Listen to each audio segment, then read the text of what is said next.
Hello, Jeff. Hello, Soraya. How you doing today? Doing all right. How about you? I'm doing great. Great. And looking forward to this one.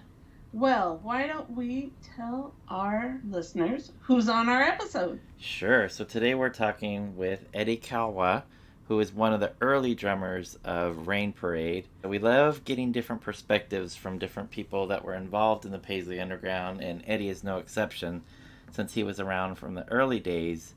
Last week on episode 82, when we had well, I should say when Jane Doe and Beth Gemmerman did their episode on unofficial releases and bootlegs, we did play Right. some. We played some early Rain Parade, and we had mentioned that we'd love to talk to Eddie Kalwa. Well, here we are. Today's the day. Dun da da da. Yeah, so today we'll be talking to him and asking him some questions about his time playing on the early releases and playing with Rain Parade. Awesome. Let's get started then. Let's do it.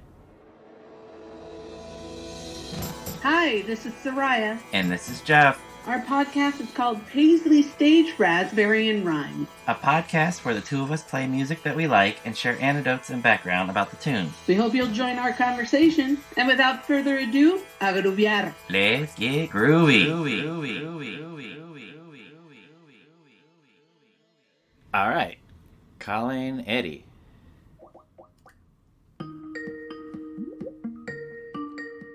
Hello.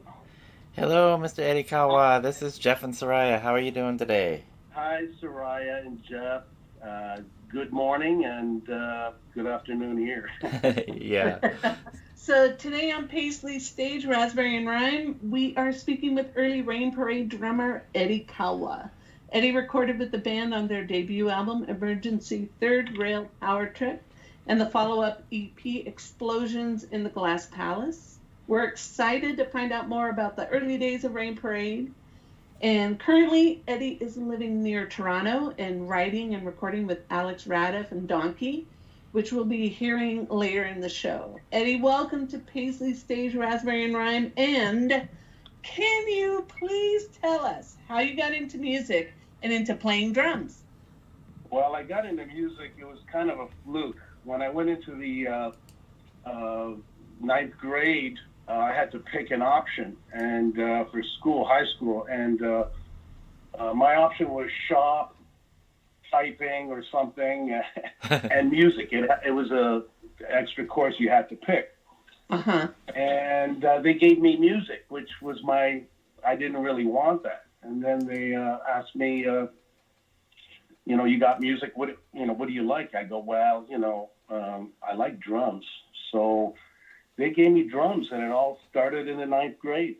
Played in the school orchestras and stuff like that, and then in grade 10 I got on the drum kit, and then it all kind of evolved from there. Wow. So, Eddie, when we were talking to you earlier last week, we were talking about a time when you had a conversation, the first conversation that you had with Matt Piucci. Can you tell us a little bit about that conversation, the first conversation that you had with Matt? That was when I answered the ad in, I believe it was the Recycler, and it was, Rain Parade was looking for a drummer, and I was just finishing up school at that time. I was going to music school in Hollywood there at Musicians Institute, and so when I took the call, he asked me basically one question, what did you learn there? And I said, time. And he loved that. Oh, wow. He loved that answer, and then just went on from there. That was our first conversation, really. We talked a little bit about what they wanted to do, and so I was interested in coming and doing an audition with them. It sounded like you passed the interview process with one answer. A one word answer did the job. I'm a one-word answer guy.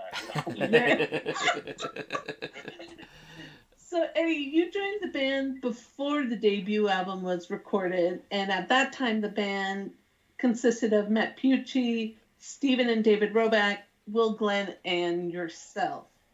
And lately, we've been trying to learn a little bit more about the late David Roback. who for us, he's just a mystery. And we'd like to know from your perspective what David was like to work with. Well, David was kind of very quiet. He was a private person, you can say mysterious. And, I really didn't know a lot of his thoughts. But then after a while, I enjoyed playing in a band with him. He was really, when he would ask me, when he would lay down a song that he wanted to do, he wouldn't say much because, like, I would do my drumming part, and then I would look at him, and he was either smiling or he wasn't smiling, or he would say something like, can you maybe try this or try that, and then as soon as I would try different things, I knew when it was good when he was smiling, gave me the thumbs up, and it was interesting working with David. Very interesting. He was a good person, and I enjoyed working with him, and he was a very good songwriter, and I was really sorry to hear of his passing, and sorry for Stephen and his family to go through that, because to lose somebody in your family, just heart-wrenching, Yeah, that was a very tough loss. So we appreciate your perspective and learning a little bit more about him. Eddie, we wanted to find out a little bit about the recording session. So we know that a couple of the songs from the debut album, Saturday's Asylum and Kaleidoscope, were recorded at Radio Tokyo Studios.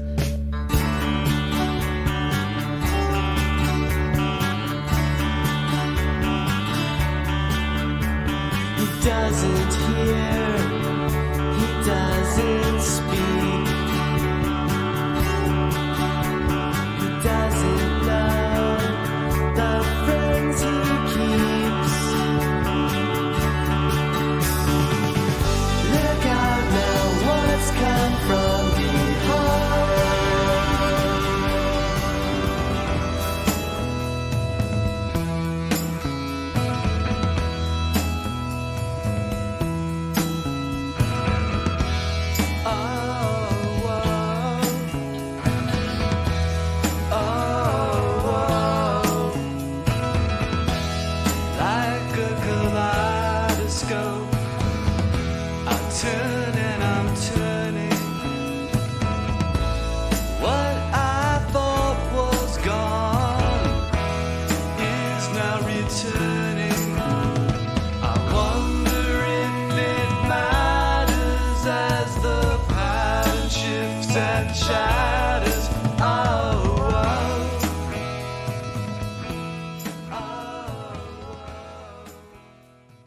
And from our understanding, the rest were recorded at Contour Studios in Los Angeles. Can you tell us about those recording sessions and how it was for you as the drummer? Those recording sessions were great. They were.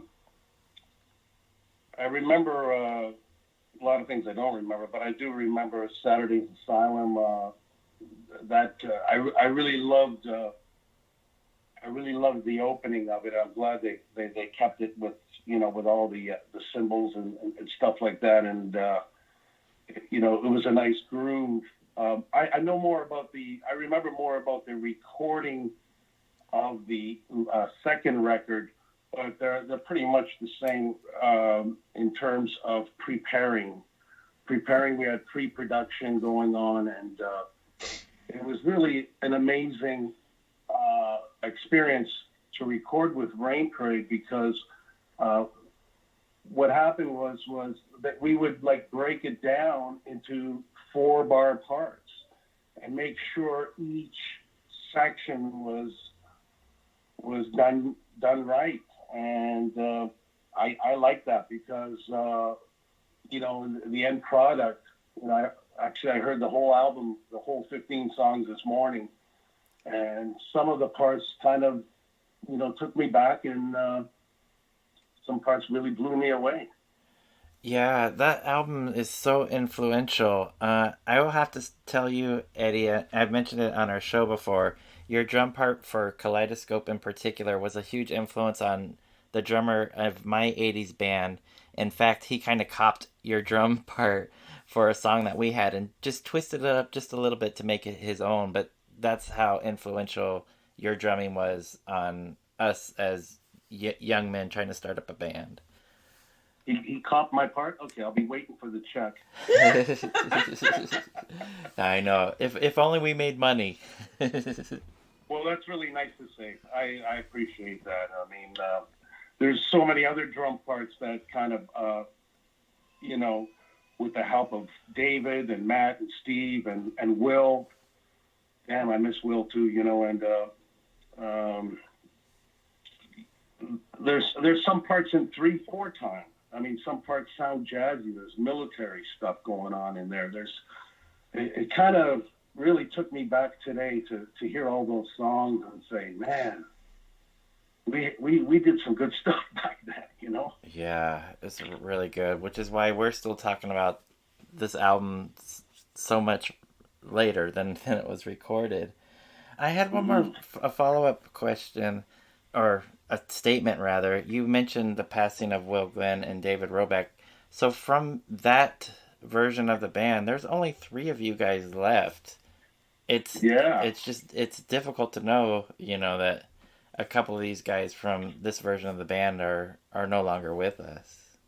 So we're really glad to have your perspective. Well, thank you very much. My pleasure. I'm yeah. And I'm also one of the last with hair as well. I love those guys. They know I'm only joking around. That's hilarious. That is fabulous. So Eddie, sorry, that tickled me. Eddie, around the time of the debut album, David Roback leaves the band, and we were really curious how his departure felt for you as things were, starting to kind of get going. Well, it was a shock, for real. I believe it was after the first tour for the Emergency Third Rail, and when we got back, I guess, it was said to me, I guess a couple of weeks later, I'm not really quite sure of the timelines, that we are now a 4-piece band. And I go, what happened? He's, well, he left the band or something like this. I don't really quite know the ins and outs of exactly what went on there, but it was a shocker to me. And after that, we carried on as a 4-piece, and it was kind of sad to see him go, and I know that he had a few other projects going on, and we wished him well, and that was it. I really don't know exactly what happened, and but it was just said to me that we are now a 4-piece band, and we're going to carry on like that. So it's hard to go way back and try and remember all this stuff. Right. After what, 40 years almost? Exactly. Yeah, it's been a while. So as a 4-piece band, Eddie, in April and May of 1994, again going way back, you guys recorded the follow-up EP, Explosions in the Glass Palace. Was there any difference in recording that EP versus recording the debut album? Or was it pretty much the same kind of thing with the EP? Well, see, I remember more about this album, the Explosions in the Glass Palace. I remember I was actually a professional musician for, I guess it was 4 months, where the record company paid my rent and my food, and I didn't have to work, so I was actually a professional musician at that time. And we went into the studio. It was like a Monday to Friday, and I believe it was 5 to 9. And we would do pre-production for a month. on that record. I don't think we did that on Explosions. I don't remember that, but I don't think we did that on Explosions. I think the second album, it was more, let's get it down precise, and that's when we broke it down bar by bar. Some bars, sometimes a 4-bar section or an 8-bar section. And it was much more, I don't know if meticulous is the word, much more precise in trying to get it down. Not to say that Emergency Third Rail wasn't. It was too, but I really don't have too much memory of the recording back in that day, back then. Sorry. No, that's okay. Do you happen to remember any of the songs in particular from Explosions in the Glass Palace, and how it went with laying down your drums, and how that felt, and what that was like recording? Explosions, I kind of, laying down the drums, the way we did all that was, we would start, I would hear what they had to play, and then I would do come up with a drum part, and they say, that's good, maybe we can try this, maybe we can try that, and, work around that. It was, I'm thinking more of the other record now, come to think of it, is where, there was military drums, and then there was 3/4 time at, for instance, I'm sorry, I'm jumping back and forth. Look at Mary, I remember Steve's bass line there.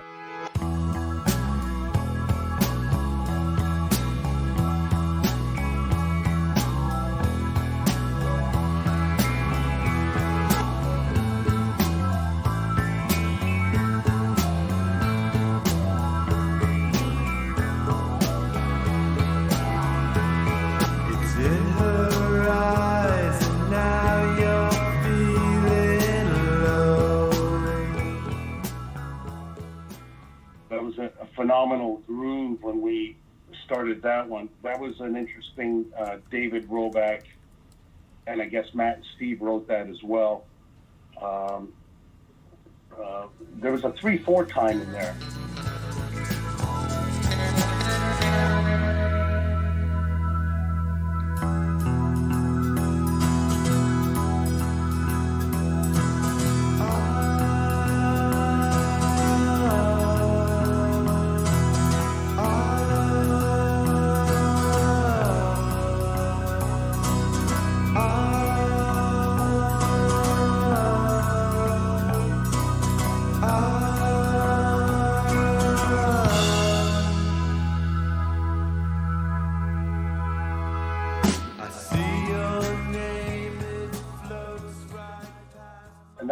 That was the only time in both Rain Parade records that we went away from 4/4 time and played 3/4 time. So that was kind of interesting to me. As far as Explosions in the Glass Palace, it was totally different. It was just it was more, I guess, more. There was some songs on there that were more rock and roll than in the psychedelic, like for instance, maybe Blue.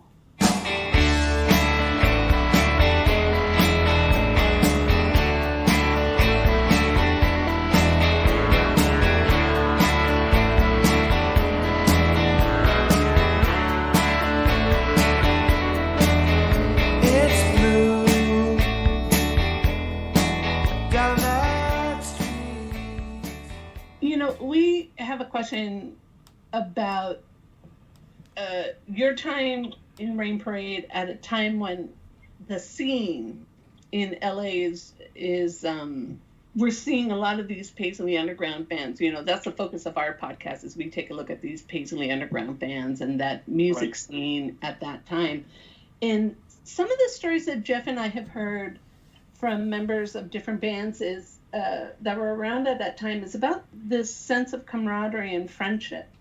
And we wanted to know if you could talk about that. Did you what was your sense of this Paisley underground scene and these bands that were around at that time? And, does that resonate with you? Well, absolutely, because I mean, I think it was like 4 or 5 bands that we would go and see. We were all friends. After the show, everybody pats each other on the back. Good job, this and that. And it was really fantastic. It was like it was a club. It definitely was. We would go see all their shows. They would all come see our shows. I remember the Music Machine. I don't know if it's still there, probably not. But a lot of it happened in that club there. Yeah, when I think of the scene, I think of that club in particular because all the bands played there. There was, I guess, the Bangles, Green on Red, Dream Syndicate, 3 O'Clock, Violent Femmes, all these bands. I remember one time opening up for Violent Femmes, and there was a lineup around the corner. And I said to somebody, I go, man, we're getting a pretty good crowd. They go, those guys are probably for the Violent Femmes. We were just starting out or something like that. They still got to see you guys, regardless of who they came to see originally. They got to see Rain Parade. Exactly. Yeah, they had to stay because we were opening up. Yeah. So you're talking about playing with other bands and camaraderie. In July 1984, Rain Parade joined members of the Windbreakers and recorded a version of Television's lead-off track from their album Adventure when you guys recorded the song Glory.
And that was released on the Windbreakers' 1985 album Terminal. Do you remember that experience in going to Mississippi to record with the guys from Windbreakers? It was a lot of fun. And I remember doing a gig after that recording, and we were on a dock. Matt always reminds me of it. It was so hot; it was probably 100 degrees. And we finished playing, and we're all just drenched. And I guess I took a backflip off the dock into the water to cool off, and everybody started laughing and everything. And I got back on the dock, and I found out later I was lucky because there's alligators in there. Oh no! Wow! Wow! But as far as the recording. It was great recording with those guys, and I would hear what they're doing. I would play a groove, and they liked it, and then we went with it, and it was a fun experience. That was Jackson, Mississippi, I believe. So, did you guys record other songs other than Glory? I think we might have. I know that we recorded the whole. Set. Wow, that was Rain Parade. But I mean, with those other guys. Yeah. I don't know if we recorded any other songs. There might have been one, but I don't remember. Okay. I don't think so. Eddie, I know we're kind of jumping around a little, but sure, I am too. This is just how a natural conversation goes. We wanted to ask you if you would mind talking about your departure from Rain Parade and what led to that. Well, at the end of the second tour, we left New York and we were coming back towards LA, and I think we were stopping in Arizona. I think we did a gig in Arizona, and I think that was my last gig with Rain Parade. Well, that's not true. I did a gig with Rain Parade, I believe it was 3 years ago in Grass Valley, California. But anyways, reunion gig. But driving back from Arizona towards back to LA, I was sitting in the front seat with Matt. I said to him, I really enjoyed my time with Rain Parade, and thank you very much. And but I've sort of made up my mind. I want to move to New York. The reason why I did that was because I wanted to play something. I wanted to play other styles of music. When I went to school, I played a variety of stuff, like ranging from jazz to funk to reggae to all kinds of stuff. And I wanted to, playing with Rain Parade for 2 years, I played a lot of eighth notes on the cymbal, if you know what I'm talking about. And a lot of in the time signatures that we played was a lot of eighth notes. And I wanted to play, I wanted to explore and play, 16th notes, 32nd. I wanted to play other stuff, play something different and expand musically. So I let him know on that ride back into Los Angeles that this was going to be my last show and that, I planned to be moving to New York. So that's what I did. He was cool with that. I was straight up with Matt. It's something I felt deep inside I had to do, and to this day I'm really happy that I did move to New York because it just opened up a whole different different opportunities and a mindset on how to play different stuff. That's what I did. I'm glad that you brought that up because I was going to ask you, Eddie, so how was it different being in Southern California than now you've been in the Northeast? First of all, I didn't have to have a car. I walked 6 miles a day. I knew a lot of people in New York from my days at school, and then I just started playing in bands. And I remember playing in. There was one time I played in 4 bands at one time. Wow.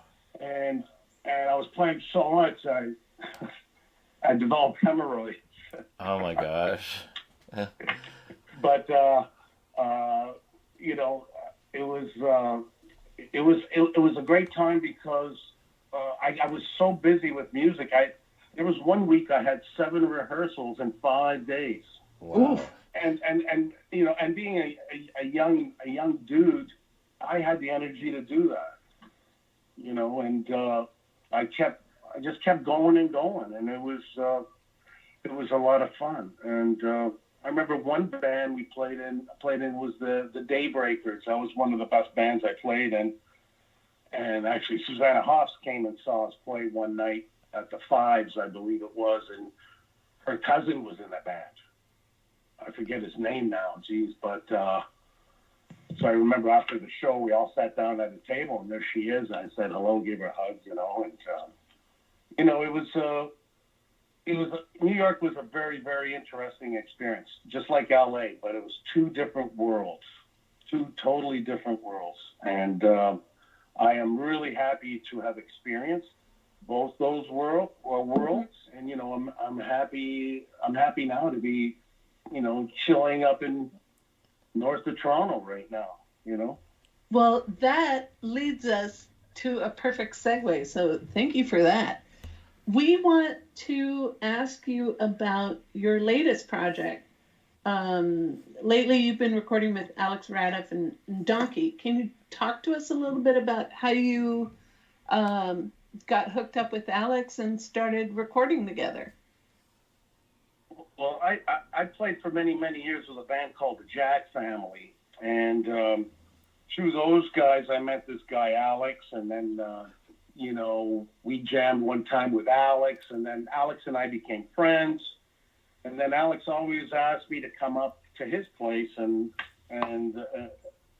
play with his band. And I said, I was playing with a different band at the time. And I said, nah, that's okay. And then somehow we finally set a date, got together, and started playing. And I go, man, this guy's really good, And so, the first couple of times we just jammed, and it was always improvisation. Although we played some of his tracks just to get a feel of what he's all about. And but now it's like we take a different approach. We're in a state of improvising as a starting point, which means that I come over there, I sit down, we just say a couple of words, what kind of groove you want to do, maybe a slow, you want to do a slow 4/4 little ballad or something, or a swing tune, like for instance Donkey Bond.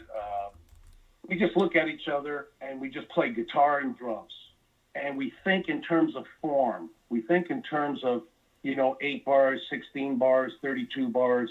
Okay, this is a good, maybe I need to do something different. Maybe this could be a bridge. So we lay down drums and guitar, all improvised right off the top. And then I basically leave, and Alex is such a genius that he lays down the bass. He lays down more guitars, the keyboards, the vocals, synthesizers, whatever he does. It makes a beautiful song out of it. It's an amazing, I've never done this before. I mean, I love it because it's done through improvisation as a starting point. And now he just sent me another track that he has done without the drums, and I'm just preparing some charts for it right now. And as soon as I have all the charts done, I got my drum kit over here, and I got an 8-channel PA system, and I'm going to plug in what he plays, and I'm going to try it out a couple of times until I feel comfortable, and then I'll get him on the phone. I'll say, Alex, what do you think it is? And then I'll start it up and I'll play drums to the track, and then we'll discuss afterwards and take it from there. It's truly a collaboration, it sounds like. Yes, right off the top. It's a lot of fun because you really got to pay attention. I usually go there right after school at 3:15, and I'm still in school mode. So, man, I'm totally engaged, and we lay it down. And he's got all the recording equipment there. He's got a studio in the basement there. It's just fantastic. He's got it set up really good over there. So we're looking forward for this whole virus thing to end so we can get back to playing, now that we brought in a bass player into the situation. So I'd like to do some gigs. I don't think we mentioned the fact that you are a high school teacher now, so you've got high school students to deal with. So God bless you. Yes. People say, do you have kids? I go, yeah, 60. Yeah. And now I have to teach from home. I teach construction, and I teach grade 9 technology, and for me it's tough because I don't have the machines, to do woodworking projects. So it's kind of turned it more into a design course where they have to draw their ideas, right, measurements and stuff like this, and send it in, and I send out chapters out of the construction book and stuff. It's let me tell you, it's weird. And I hear in September school might not be happening. Who knows? Soraya kind of knows what that is like as a professor herself. So Soraya is also in education as well, so she knows what that's like. Oh yeah, that's right. So Eddie, I wanted to talk about a couple of songs that you've sent us from Alex Radiff and Donkey, one of which was Donkey Bond that you mentioned earlier, which I described as a spooky psychedelic spaghetti western tune that would work perfectly in an episode of Scooby-Doo, where Scooby-Doo is chasing the ghost of Billy the Kid. I could hear it.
I really, really like this song a lot. You were mentioning about looking forward to getting some live shows. What do you expect from the future of this band? Well, now that we have a real good bass player, we're going to carry on with the rehearsals and try and get it happening so that we can put it into a live situation and possibly get a keyboard player or a horn player or something. We've got to add something else to it. As soon as this virus gets over with and then we all get together, I'd like to get moving on this, and so would Alex, and because we all like to play live. There's always that risk, And I want to ask about Drifting Out to Sea. That's another song that you shared with us from Alex Radiff and Donkey. That song also has a real psychedelic feel. And can you tell us a little bit about how that song came together? Well, it was the same thing where I guess we both felt kind of, not too excited, but maybe down or something like that. And I just wanted to play something really simple.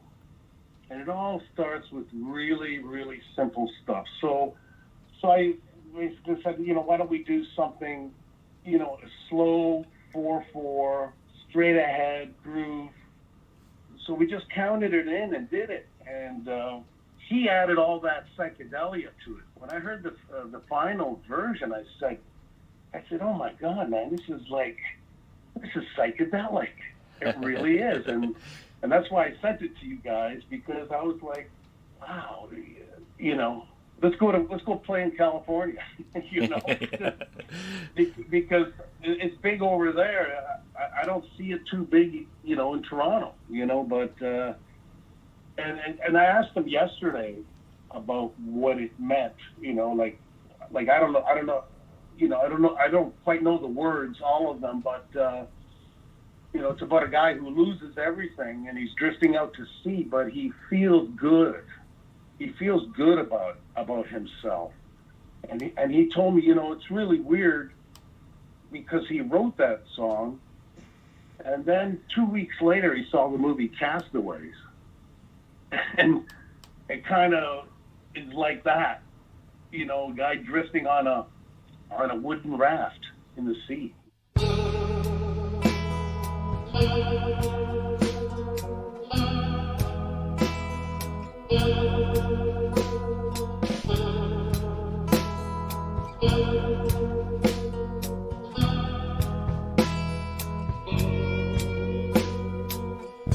The fishes swim below me, the birds fly high above.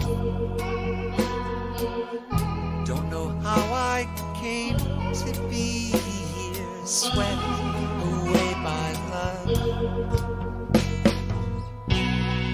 I'm drifting out to sea.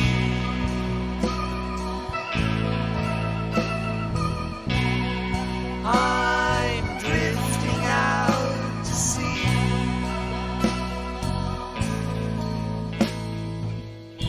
The winds blow me in circles, the moon shines down on me.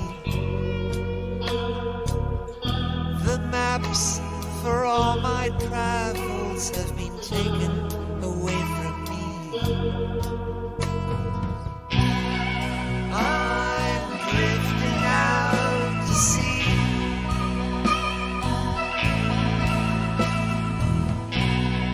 I'm drifting out to sea. Maybe one day all this will end, then I'll arrive at your door. But until then, I'll bob and float, and I'll drift forevermore.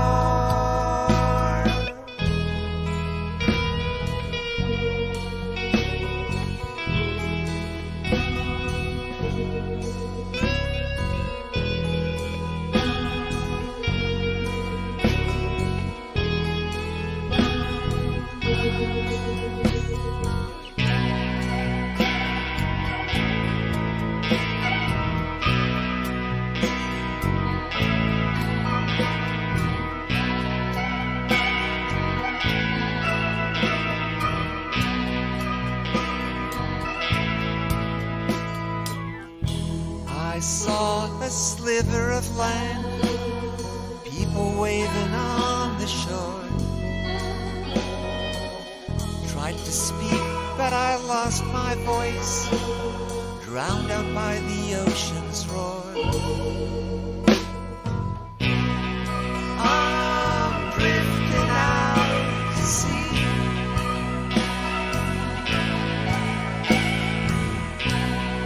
I'm drifting out to sea.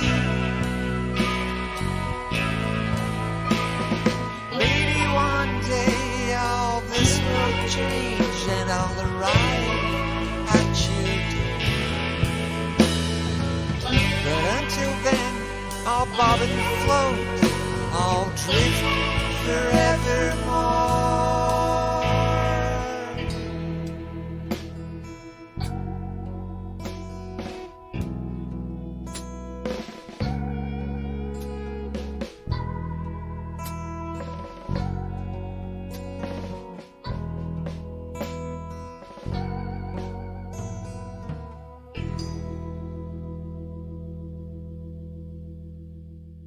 I just really like the way it turned out. I like the way he layered everything. I like how he put everything together. It was just I couldn't believe how this just came from just two people getting together.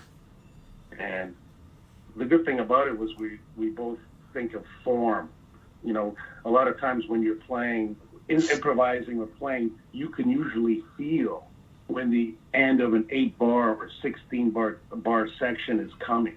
And therefore, you know, as a drummer, you know, I try and throw in some kind of a lick to bring us into another section, whether it be a chorus or a bridge. That's how we think when we play. And I think he did a masterful job of it. We definitely want to wish you both the best of luck with that band. We're looking forward to what will come out from it. Yeah, thank you.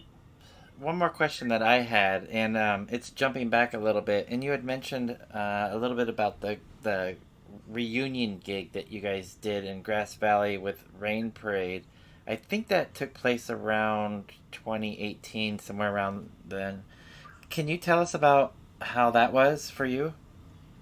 That was amazing for me because, you know, I haven't seen the guys in a long time, and they brought in all these new cats into the band, and there was a club called the Magic Theater. I believe it was in Nevada City, and somehow, you know, we got them to let Rain Parade come in and do a private gig. And I guess there's about 50 people there, something like that, and I think people were coming from LA. Actually, it was pretty fantastic. I think we rehearsed once and then played twice. Wow. And did that show. See, I'm kind of confusing that with the last time I was there, because the last time I was there, I think we played 3 times. No, we played twice as well, but we didn't do a gig, and that was a lot of fun too. So I kept hearing about possibly doing some recording with them, and but I guess under a lot of circumstances, it just didn't happen. So, you know, that's too bad. But it would have been nice to do another one with those guys, you know? Yeah. Eddie, I've got one more question for you. You know, at this time, I know you're managing your students from a distance, and we're all kind of leading these lives in our own separate spaces. I want to know what music you're listening to right now. What's really what's got your ear right now? Jazz. Any artists in particular? Well, one of my favorite artists is Marcus Miller. He produced a Miles record. There's a band, when I was in music school, there's a band called Sacbe, Sacbe. And those guys were probably my biggest influence when I was down there in California going to school, because they came and performed at our school in front of all musicians.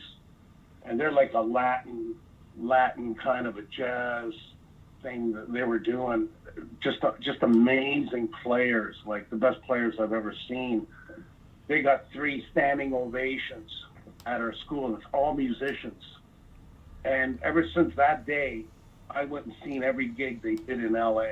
I've seen probably 25 to 50 shows. I don't know, it's been a lot of shows, and we've kept in touch over the years. And there was 3 brothers, and 2 of them have passed. And it was really sad. And now Enrique has left. He lives in Minnesota, and I think he tours with big bands, plays all over the world. And so there's sacre, there's jazz. I listen to a lot of funk. I listen to rock and roll. And once in a while I'll put on some Rain Parade and dig that. And, I'm trying to develop myself more rudimentally in my playing. And one thing that really got me today, listening to Rain Parade, was the military drums on I Look Around.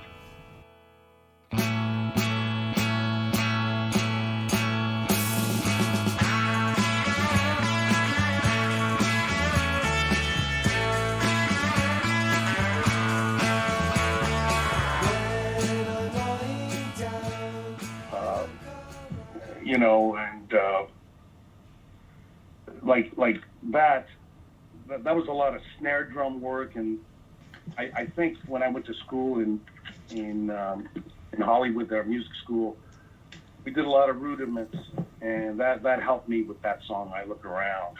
Right. And one thing I want to mention, I'm a big fan of bass players, and I'm a big fan of Stevens. And one thing that just knocks me out every time is his bass line and the drums on Look at Mary. That groove that happens in that song is, and I told him that. I said, listen, man, what a groove on that tune. Your bass line just steady and nice, and then it goes into 3/4 time. And the one thing that I said, my last time I was there, I was at Matt's place, the last time I saw him. And I looked at him, I said, you know what? You guys play jazz, and you don't even know it. And he looks at me, and he says, Drogic, baby. He says, that's the best thing anyone's ever said about us. And we just gave each other a hug. I absolutely love that story. Yeah. That is fantastic. So I gotta ask, Jeff is the musician in our duo. Jeff plays guitar. I don't play any instrument, but I love hearing you talk about music and your own musicianship. What's your favorite kit to play on? The one that I use in California, I play Ludwig drums, and the one that I had in California was a psychedelic pearl. Well, it wasn't called psychedelic, but it looks psychedelic. It's a pearl finish with all kind of lines intertwining. Okay, I did a Spinal Tap. It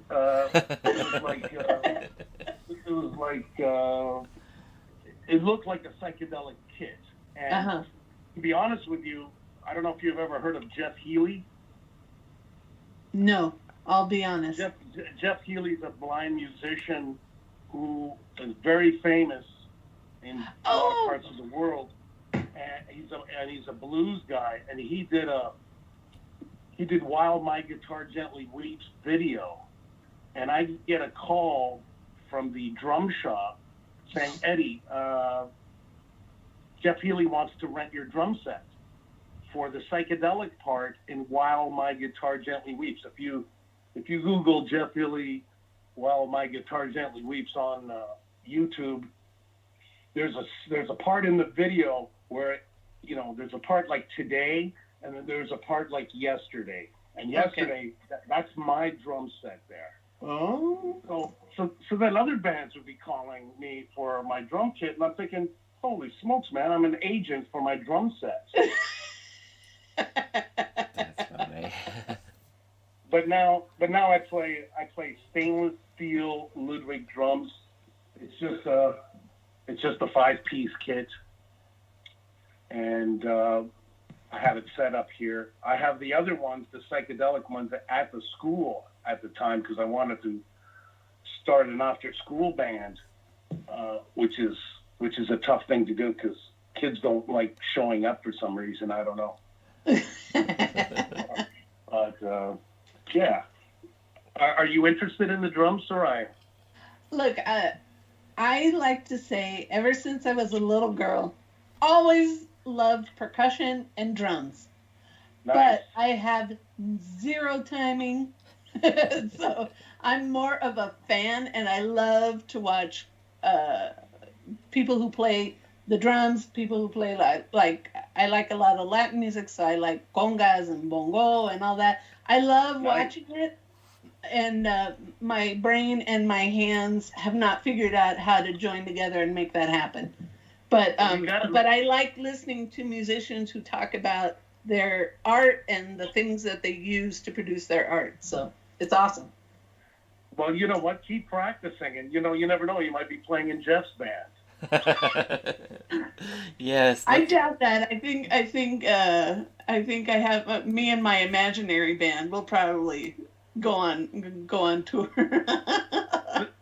Listen, when you say about timing, there's one thing that I do all the time, and when I come here, if I'm in the city and I drive up here, well, I've been up here now for 3 months now, but when I used to drive up from the school here on the weekends, I would put on a CD, a real laid-back CD of a band called Pieces of a Dream, and they're all these songs.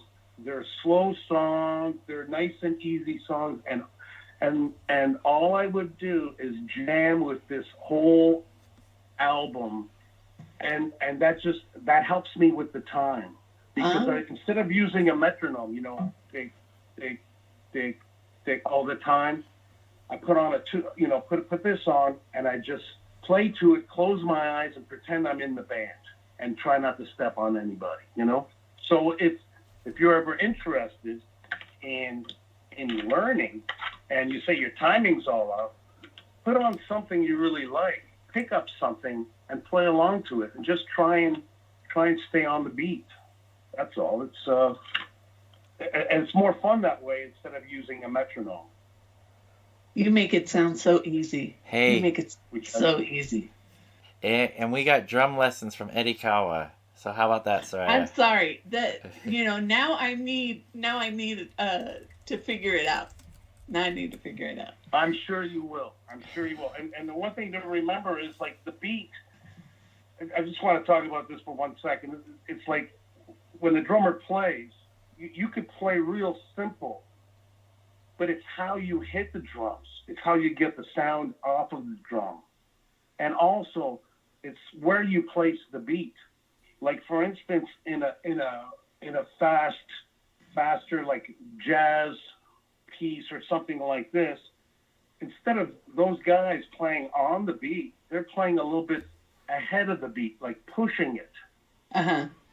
Whereas the blues cats, when they're playing a slower blues tune, they're not playing on the beat either. They're playing just a hair behind, slower behind the beat, kind of pulling it back towards you. You know what I mean? I think I do. Yeah, that totally makes sense to me. But, just, staying right on the beat is the way to go, and it'll help your timing. And, you're very lucky, Soraya. You get to do this podcast and talk to musicians all the time and hear great, wonderful music. Maybe you should pick up some percussion instruments and do that. And before you know it, you'll get hooked and you're going to want to do it. It's just and in times like this, music is the one thing that makes me feel normal. Like, I don't even want to put on the TV. I'm afraid. It's just, it's those days when I don't even turn on the news. And, I'm here looking after my 92-year-old mother, and she wants to watch the news. So I'll put the news on in her room and stuff like this. And, we usually watch late at night, before the crash and stuff like this. But those days when I don't listen to any news and just listen to music, it's just, makes me feel really happy. It makes me feel whole, you know? We're in the same boat, I think. Sarai and I have had similar Yes. discussions. So. Yeah, absolutely. All right, Eddie. Well, we're approaching an hour, which is what we asked from you. We have one last question before we let you go. And we've talked about some of the Rain Parade songs that you've played on. Do you have a favorite Rain Parade song to end this show on? Telling us your favorite song that you played on with the band. Geez, I got several favorite songs. All right, list them. We're ready. Well, like I said, you know, I was thinking about David today, and, you know, I look around. I mean, when I got together with the boys in California, and I think we even tried that song, and just the military drums, I just love playing that kind of stuff. And even the Carolyn song, you know, I look at that as a jazzy, slow shuffle Carolyn song. Ooh. Huh. I looked at it that way this morning when I was on my walk. But my favorites are, you know, you that whole, you know, there's so many on the second album. There's so many. I don't know, a favorite. This Can't Be Today, which I'll never forget. I started out with a bell that I hit at the top of the note, top of the song.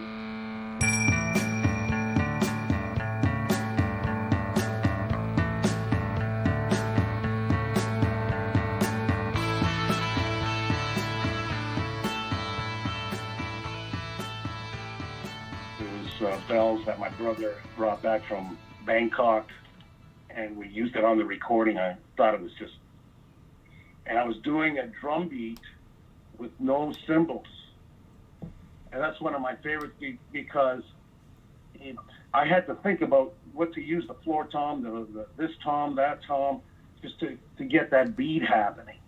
Uh-huh. And that took a lot of work. And it's those songs that take a lot of work, and then when they sound good, they make you feel good. And you know, I really like that one. You Are My Friend, Blue. I mean, all those, you know, Broken Horse. I mean, those guys are killer songwriters. You Yes. know, I don't know who's the best out of the three of them, but they're all good and they're all different in their ways. Right. So you can't really say this guy's better than that guy. Yeah. You can say this guy's a better player than that guy, or this guy is that, you know, but you can't, you know, I can't say one's better than the other. They're all phenomenal writers. We definitely agree with you there. Yeah. Yeah. I'm just going to say, you have just been this treasure trove of information today. Yes. I've really loved listening to you talk about music and things you appreciate and things that stand out to you. And we cannot thank you enough for coming on the podcast and talking with us and sharing with our listeners. We really appreciate your time. Well, I got to tell you, it was my pleasure, and I just want to send my love out to both of you. And you guys, to prepare for this, I've heard 3 podcasts. I heard Debbie Peterson, Steve Roback, and Matt Piucci.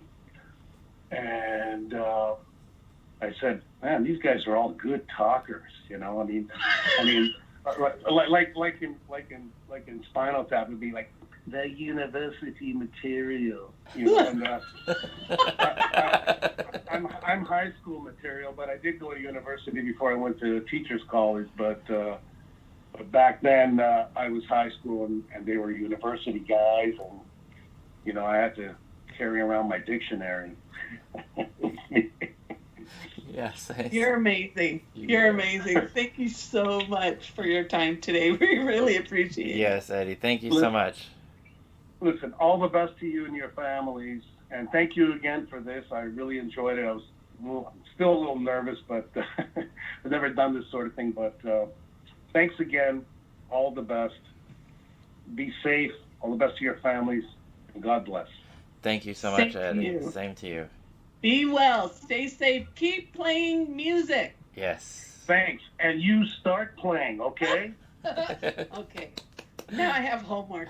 Well, now I know what it feels like on the other side. And if you ever have any questions, you know how to get a hold of me. No problem. Now, that is good to know. Be careful. No problem. All right. Thanks again, Eddie, and our listeners, thank you so much. Have a good one. Thank you. Take care, guys. Bye-bye. Bye-bye. Well, you know, me and my drum teacher, Eddie Kalwa. Nobody's ever come on here and given me any guitar lessons, Soraya, so this was pretty special. Not yet, man. But you're getting drum instructions. Oh my gosh, man. I mean, I can drum the steering wheel in my car like I'm Neil Peart, but it's funny. What one time I sat behind a drum kit and said, "Okay," and someone tried coaching me through it. It was a hot mess, dumpster fire on wheels. But wow. I really enjoy listening to musicians talk about how they put their art together. Yeah. And man, he was like giving us these blueprints in terms of, 4/4 time or a different kind of time, with cymbals, without cymbals. I like talking to him. He's got stories. Yeah. I think we need to dig a little deeper. Yeah. Yep. I think so too. I'm totally with you. I really liked. Sounds like he's very thoughtful in his approach to his input in the music that he was a part of, and it was really interesting to hear some of those and how they were, especially in those recording sessions where Rain Parade would sound like almost measure by measure, or verse by verse, that they would break these things down, and it does. I never thought of it that way, but they do seem kind of like that kind of band that would do that kind of thing, because they have changes in time signatures. Some of those songs, it'll be, mid-tempo, and then it'll just drop to like a really, really slow tempo, which is signature Rain Parade. And it's just cool to hear from Eddie's perspective what he remembers about those sessions. And you know what? Now that you're saying that, it just makes, or it reiterates for me how unique Rain Parade is, because I keep thinking about Steve Wynn having that bet while on tour, like, I bet you can't play You Are My Friend start to finish, and no, he said it's just because there are all these different changes and adjustments, and I go, and then to hear Eddie kind of talk through some of those early recordings, and it's amazing how when they begin to kind of think about the development of the song, all these changes get incorporated, and things that we think are happenstance are really thought out and executed really well. Yep. Whew. That's and super now cool. I want to go back and listen to This Can't Be Today when we log off, because I want to hear those bells. Ding. Dun, dun, Yeah, dun, dun, but dun. I can picture it. I'm going to pay attention to those bells now. Yeah, I can picture it in my head.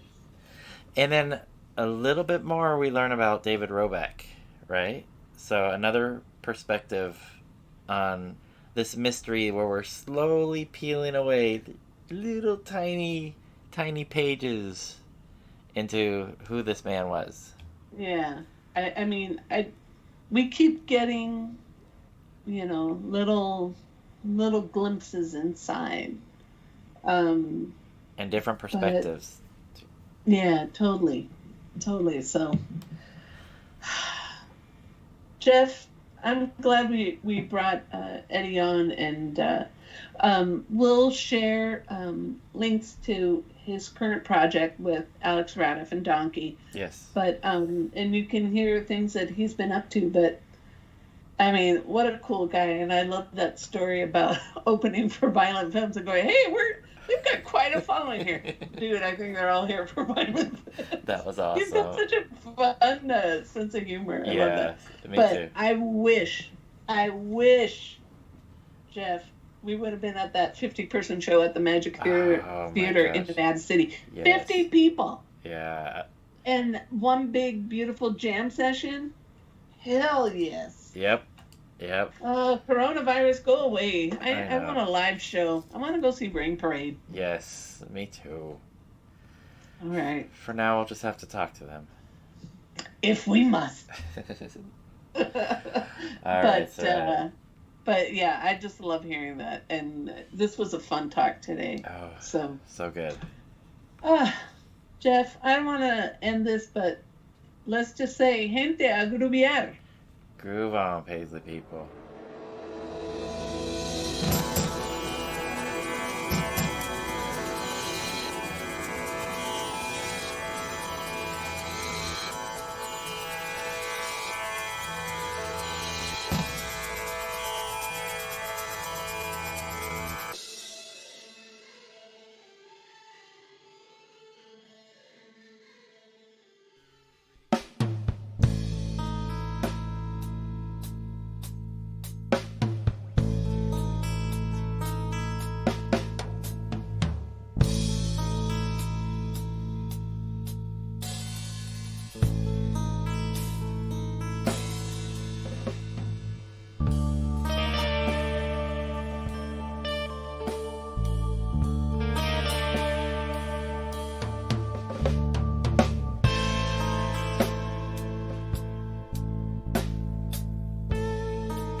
Something's cracking,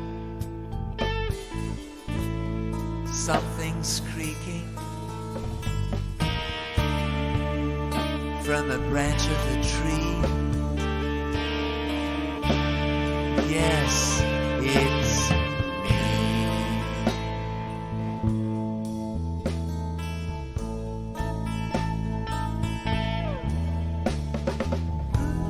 I'm out on a limb, always have been.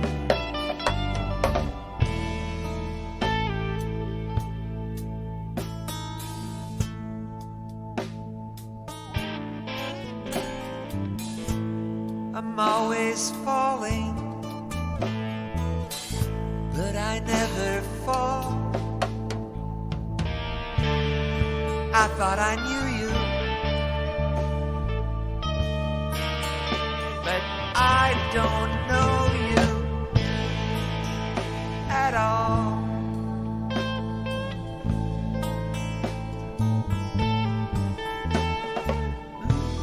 I'm out on a limb, but I always have been, fighting the forces of evil within.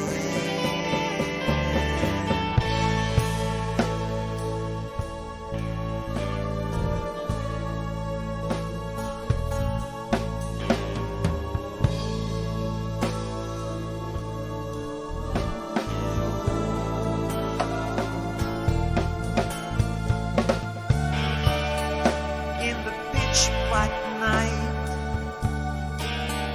in the bright sunlight, fighting the wind, fighting the rain. I'm out on a limb, but I know what will be.